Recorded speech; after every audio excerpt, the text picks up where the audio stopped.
But you're right, you're fighting an opponent you had some familiarity with. Did it go the way you expected? It kind of did. I knew his ground game was not as strong.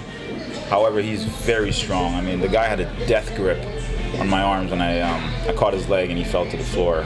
But, you know, when he starts swinging for the fence, I remember that feeling of overwhelm the first time we sparred, and I just had to kind of hand back and chill and wait for him to make a mistake to capitalize on it, and he did, so I just took advantage.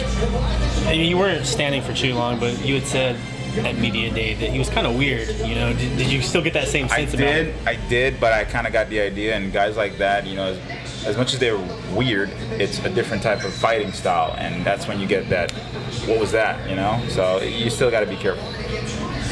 Got to ask you about your intro music, Creedence Clearwater Revival. Did you get Jim Miller's permission to use that? I did get permission to use that.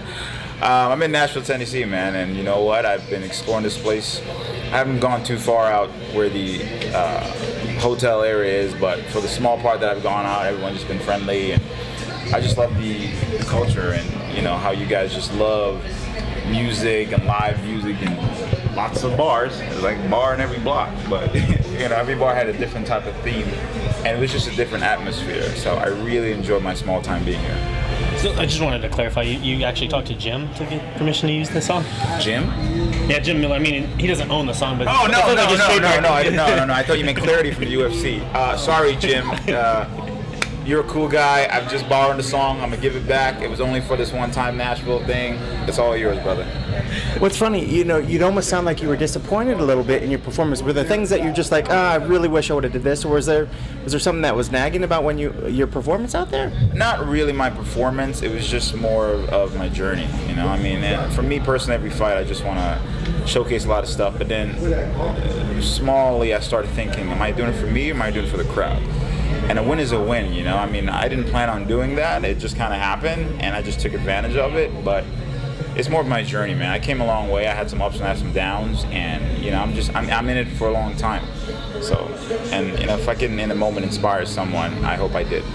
Well, I know you said beforehand, you know, you kind of have these thoughts before you go in. You're like, a little bit like, what am I doing? What am I doing? Like, after you got the win, was it again like, all right, yes, we got another good win? I mean, what immediately goes through your head right after you got the win and you're getting your arm raised? Thank God it's over. But other than that, it was more of the, okay, what's next for me? You know, I'm one of those guys that don't do this a lot because I'm a perfectionist and I always challenge myself. And stepping outside my comfort zone is one of the things. So I always try to get better, and I make mistakes. We all do. But for me, it's like, all right, what's next? Or what did I do wrong? I know I did a lot of stuff wrong in there, even though it was a short time. And it's just making sure it never happens again so I can get better. And where are you expecting your next opponent? You think is somebody you think should be top 5? Are we talking top 10, or what would you like for your next? I said it before and I'll say it again. In the famous words of Chael P. Sonnen, anyone, anywhere, anytime, any place. And Urijah, you know, I heard you talk. We've had interviews in the past. You talked a lot about growth. Like that's one thing. Like that's like a measuring stick for you because everything comes and goes. You know, you said that the fame here, attention's here. Growth is something that you can measure, personal, you know, on an individual basis. Is that what's most important to you every time? Is that kind of like your yardstick to see how much you've grown as a person and as a mixed martial artist every time out? You actually dead on point with that. It is like that for me because I'm not into the whole fame thing. I don't get it.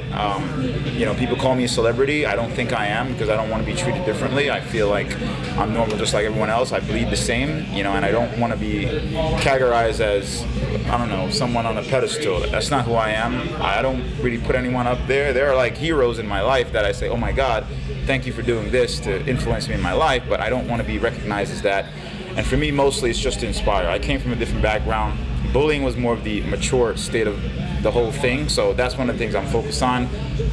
It involves, you know, talking to kids a lot or inspiring people that are in that bad atmosphere. Like I did this thing with the LAPD, and I went to some bad neighborhoods and I spoke to some kids, and you know, they overcame adversity. I focus more on that. You know, for me, that's more of it. I get the platform to do it, but outside of the platform, I focus on the more important things.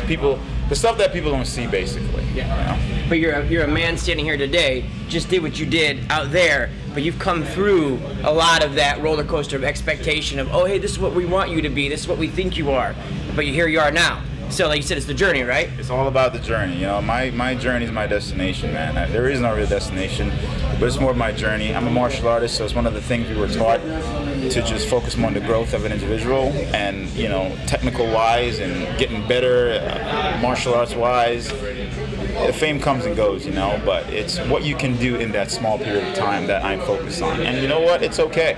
I may not have to get the bright lights all the time, but for what I'm doing, you know, I'd rather be remembered to someone that I can inspire and help.